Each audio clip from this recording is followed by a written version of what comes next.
Brought to you by Next Version U, the story becoming new. She didn't plan to start over in her 40s. She thought reinvention was for the young, for people still unburdened by responsibility, reputation, or regret. But life, as it turns out, doesn't wait for permission to change. It began quietly, the way most turning points do.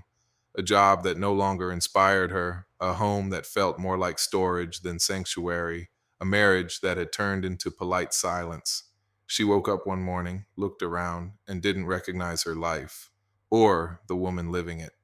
The realization terrified her, but it also set her free. For years, she'd done everything right: steady work, good manners, predictable days, and yet, underneath it all, she felt like a ghost in her own story.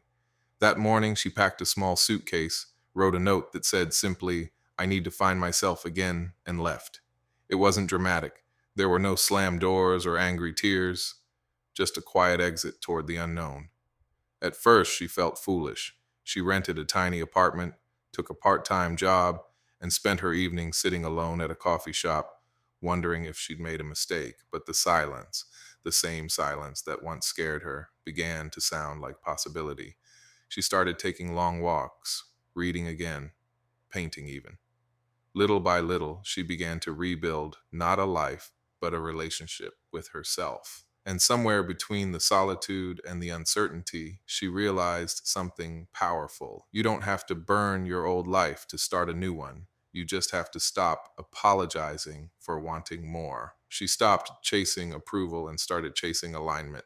The work that once drained her became a mission to help others rediscover their own courage. She began coaching, teaching, and eventually speaking, not as an expert, but as proof that it's never too late to begin again. One evening, after finishing a talk, a woman her age came up to her, tears in her eyes, and said, "I thought I was too old to change."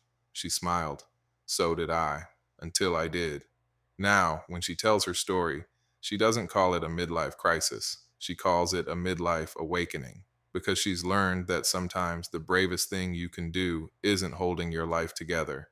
It's letting it fall apart just enough to let the light in. Reinvention, she says, isn't about becoming someone different. It's about finally becoming yourself.